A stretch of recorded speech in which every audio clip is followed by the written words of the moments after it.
नमस्कार, जय श्री कृष्ण। मैं जया गुप्ता। इस वीडियो में मैं कार्तिक मास के 9वें दिन की कथा लेकर आई हूँ। इसके पहले 8 दिन की कथा के वीडियोस मैंने अपने चैनल पर बना रखे हैं। आप मेरे चैनल पर जाकर उन कथाओं को देख सकते हैं व श्रवण कर सकते हैं और उन वीडियोस के लिंक मैं इस वीडियो के डिस्क्रिप्शन में दे दूँगी, तो आप वहाँ से भी उन वीडियोस को देख सकेंगे और कथा को श्रवण कर सकेंगे। ओम देवकी सुत गोविंद वासुदेव जगतपते। यदि आप संतान प्राप्त करना चाहते हैं तो भगवान श्री कृष्ण के इस मंत्र का श्रद्धा व भक्ति के साथ जप करना चाहिए। इस मंत्र का तुलसी की माला लेकर रोज 108 बार जप करने से यह मंत्र उत्तम संतान प्रदान करता है। 9वें अध्याय को प्रारंभ करने से पहले आइए हर बार की तरह कार्तिक मास के व्रत किस तरह से करना चाहिए उसकी विधि पर चर्चा करें। मैंने आपको बताया था कि कार्तिक महात्म्य में व्रती के लिए 4 नियमों का पालन करना जरूरी होता है। पहला नियम है प्रातः स्नान, दूसरा तुलसी पूजन, तीसरा हरि पूजन, भजन कीर्तन, हरि जागरण और चौथा दीपदान।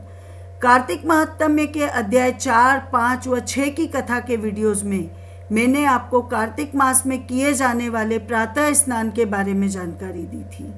कार्तिक महात्म्य के अध्याय 7 व 8 के वीडियो में मैंने आपको तुलसी पूजा के बारे में जानकारी दी। इस वीडियो में मैं आपको हरि पूजन, हरि जागरण, भजन कीर्तन इत्यादि के बारे में जानकारी दे रही हूँ। प्रातः स्नान के बाद भगवान श्री हरि का पूजन करें, उसके बाद तुलसी जी का पूजन करें। तुलसी पूजन के पश्चात नित्य नियम से भजन कीर्तन और जप करें, कहानी आदि कहें और श्रवण करें। तत्पश्चात कार्तिक महात्म्य के 1 अध्याय का प्रतिदिन पाठ करें और उसे भी श्रवण करें। इस प्रकार अश्विन मास की शुक्ल पक्ष की एकादशी यानी पापनकुशा एकादशी से शुरू करके कार्तिक मास की शुक्ल पक्ष की एकादशी यानी देव उठनी एकादशी तक कार्तिक महात्म्य के अध्यायों को पढ़ना या सुनना चाहिए। आप पूर्णिमा तक भी कार्तिक महात्म्य के अध्यायों को सुन सकते हैं। कार्तिक मास की शुक्ल पक्ष की एकादशी यानी देव उठनी एकादशी से पूर्णिमा तक यानी कार्तिक मास की पूर्णिमा तक प्रतिदिन पंचभीकम की कहानी भी सुननी चाहिए, क्योंकि इन दिनों को पंचतिथि के नाम से जाना जाता है। जिस प्रकार प्रातः स्नान के उपरांत भगवान के भजन कीर्तन करना और कथा को श्रवण करना पुण्य फलदायक होता है, उसी प्रकार शाम को दीपदान के पश्चात भी भगवान के भजन कीर्तन और कथा को श्रवण करना पुण्य फलदायक होता है। कार्तिक मास में हरि जागरण करना यानी रात को भजन कीर्तन करना भगवान को शीघ्र प्रसन्न करने का और अपने पुण्य को बढ़ाने का एक सबसे अच्छा तरीका है। यदि आप पूरे माह जागरण नहीं कर सके तो कार्तिक मास की 5 रात या 3 रात्रों को भी जागरण कर सकते हैं और इसका पुण्य लाभ ले सकते हैं। आइए अब देखें कार्तिक मास के 9वें अध्याय की कथा। 9वें अध्याय की कथा में हम पाठ करेंगे जलंधर की उत्पत्ति और वंदा के साथ विवाह की कथा के बारे में। इसके पूर्व 8वें अध्याय में हमने देखा कि नारद जी ने कार्तिक के व्रत की उद्यापन विधि बताई। नारद जी कहते हैं कि कार्तिक शुक्ल चतुर्दशी को कार्तिक व्रत का उद्यापन करना चाहिए। उद्यापन में सुंदर मंडप बनाकर मिट्टी के द्वारपाल बनाकर उनकी पूजन करनी चाहिए। फिर लक्ष्मी जी सहित विष्णु भगवान को वहाँ पर स्थापित करना चाहिए मंडप में। फिर उनकी पूजा करनी चाहिए, उनको भोग अर्पण करना चाहिए विविध प्रकार के, और फिर रात्रि जागरण करना चाहिए। रात्रि जागरण के बाद दूसरे दिन सवेरे स्नान आदि करके स्वच्छ होकर हवन करना चाहिए। हवन करने के पश्चात ब्राह्मण को भोजन कराकर उन्हें यथाशक्ति दक्षिणा देनी चाहिए, वस्त्र वगैरह उन्हें देना चाहिए। इसके आगे महाराज पृथु बोले, हे मुनिवर, जो आपने कार्तिक का व्रत विस्तार सहित कहा उसमें आपने जो तुलसी के मूल में विष्णु भगवान का पूजन किया है, सो मैं तुलसी का महात्म्य जानना चाहता हूँ। तुलसी भगवान श्री कृष्ण को अति प्यारी कैसे हुई? हे नारद, ये तुलसी कौन है और कैसे यह उत्पन्न हुई? आप तो सर्वज्ञ हैं, सब जानते हैं, अतएव यह सब संक्षेप में मुझे बताइए। तब नारद जी बोले, एक समय सब देवताओं के साथ अप्सरा और गण इत्यादि को लेकर देवराज इंद्र शिवजी के दर्शन के लिए कैलाश पर्वत पर गए। वहां जाकर इंद्र ने शिव जी के स्थान पर भीमकर्मा नाम का एक भयंकर रूप वाला, बड़े बड़े दांतों वाला, आंखों वाला एक भयानक पुरुष देखा। तो इंद्र ने उससे पूछा, अरे तू कौन है? जगत के ईश्वर शिव जी कहाँ गए?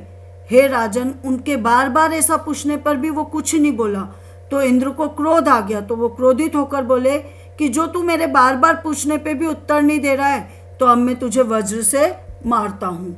हे दुर्बुद्धि, तेरा रक्षक कौन है? ऐसा कह के इंद्र ने अपना वज्र उठाया और बड़े बल से वज्र से उसको मारा। अब वज्र के लगने से उस पुरुष के गले में नील पड़ गई और वज्र वहीं का वहीं भस्म हो गया। तब रुद्र भगवान अपने तेज से जलते हुए प्रकट हुए भयंकर क्रोध में। उनके तीसरे नेत्र से अग्नि निकल रही थी, जो कि इंद्र को भस्म करने के लिए बार बार लपलपा रही थी, यानी बार बार आगे बढ़ रही थी, आतुर दिखाई पड़ रही थी। तो उनके इस रूप को देख के देवगुरु बृहस्पति जी शीघ्र ही हाथ जोड़तेंगे और इंद्र का हाथ पकड़ के उनको भी भूमि पे दंडवत प्रणाम कराते हैं और रुद्र की स्तुति करने लग जाते हैं। बृहस्पति जी बोलते हैं, हे देवताओं के अधिदेवता, त्रिनेत्र तथा कपर्दी, आपको नमस्कार है। त्रिपुरासुर का नाश करने वाले, शर्व तथा अंधक दैत्य को मारने वाले, आपको नमस्कार है। विरूप, अतिरूप, बहिरूप जो आपके रूप है, आपको नमस्कार है। दक्ष के यज्ञ का विध्वंस करने वाले, यज्ञ का फल देने वाले, आपको नमस्कार है। काल का नाश करने वाले, काल स्वरूप, काले सर्पों को धारण करने वाले, ब्रह्मा का सिर छेदन करने वाले और ब्राह्मणों के हितकारी, आपको मेरा बारंबार नमस्कार है। और इस तरह से के रुद्र की स्तुति करते हैं। नारद जी बोलते हैं कि उस समय बृहस्पति द्वारा ऐसी स्तुति की जाने पर शिव जी त्रिलोकी को जलाने में समर्थ नेत्र की अग्नि को रोकते हुए बोलते हैं, हे ब्राह्मण, तुम्हारी इस स्तुति से मैं प्रसन्न हुआ हूँ, वर मांगो। हे बृहस्पति, उस समय इंद्र को जीवदान देने से तुम जीव नाम से प्रसिद्धि को प्राप्त होंगे। बृहस्पति बोलते हैं, हे देव, यदि आप मुझ पर प्रसन्न हैं तो शरण में आए हुए इंद्र की रक्षा करो और मस्तक के नेत्र से उत्पन्न इस अग्नि को शांत करो। तब रुद्र भगवान बोलते हैं कि मस्तक के नेत्र की यह अग्नि मैं अंदर वापस कैसे घुसा सकता हूँ? ऐसा करता हूँ, मैं इसको दूर फेंक देता हूँ, जिससे इंद्र को इससे कोई पीड़ा नहीं हो सके। और नारद जी तो ये बोलते हैं, तो शिव जी ने ऐसा कह के अग्नि को हाथ में लिया और खारे समुद्र की तरफ फेंक दिया। तब वह अग्नि गंगा सागर के संगम में जाके गिरती, जो कि समुद्र के किनारे ही है। वह अग्नि वहाँ एक बालक का रूप लेके और रोने लग जाती है और रोते रोते उस बालक का रुदन इतना तेज हो जाता है, उसके शब्द से धरती कांपने लगती है। उसके रुदन से स्वर्ग से लेके सत्यलोक तक के सारे लोग बहरे हो जाते हैं, इतना तेज वो रुदन करता है। तो उनके रोने का शब्द सुन के ब्रह्मा जी भी वो शब्द सुनते तो वो बोलते ये क्या है? और ऐसा कह के वो समुद्र के वहाँ पे पहुँचते, विस्मृत होते हुए वहाँ पहुँचते हैं तो समुद्र की गोद में उस बालक को देखते हैं ब्रह्मा जी। तो समुद्र से ब्रह्मा जी पूछते हैं कि यह अद्भुत बालक कौन है, कहाँ से आया? तो ब्रह्मा जी को आया हुआ देख के समुद्र उनको हाथ जोड़ के प्रणाम करता, उनके वचन सुन के और प्रणाम करके उस बालक को उनकी गोद में बिठा देता है और कहता है कि हे ब्रह्मा जी, गंगा सागर के संगम में उत्पन्न हुआ यह मेरा पुत्र है। हे जगत के गुरु, इसके जात और कर्म आदि के संस्कार आप पूरे कीजिए। नारद जी बोलते हैं कि समुद्र तो ऐसे ही कह रहा था, इतने में वो समुद्र का पुत्र जो बालक जिसको ब्रह्मा जी ने उठा रखा था, वो ब्रह्मा जी की दाढ़ी पकड़ के और खींच खींच के बार बार हिलाने लगा। दाढ़ी पकड़ के बार बार खींच के हिलाने से ब्रह्मा जी के बाल खींचने लगे तो उनकी आंखों से जल बहने लग गया और उनकी आंखों से आंसू गिरने लगे। बड़ी कठिनाई से उन्होंने दाढ़ी छुड़ाई ब्रह्मा जी ने और समुद्र से बोले कि इसने तो हमारे नेत्रों से जल निकाल दिया, इसलिए इसका नाम जलंधर होगा। यह बड़ा होने पे संपूर्ण शास्त्रों को जानने वाला बनेगा और रुद्र के अलावा सब जीवों से अवध्य होगा, यानी रुद्र के अलावा इसको कोई भी नहीं मार सकेगा। यानी ये जहाँ से उत्पन्न हुआ अंत में वो वहीं लीन हो जाएगा, क्योंकि ये रुद्र की तीसरी आंखों की अग्नि से उत्पन्न हुआ था, तो अंत में ये वहीं पे लीन हो जाएगा। नारद जी बोलते हैं ऐसा कह के ब्रह्मा जी ने शुक्राचार्य जी जो कि दैत्यों के गुरु है उनको बुलाया और जलंधर को दैत्यों की राजगद्दी पे बिठाया। फिर समुद्र से आज्ञा लेके ब्रह्मा जी तो अंतर्ध्यान हो गए। अब सागर अपने पुत्र को देख के बहुत प्रसन्न हुआ। जलंधर तेजी से बड़ा होने लगा और वो बहुत बलशाली हो गया।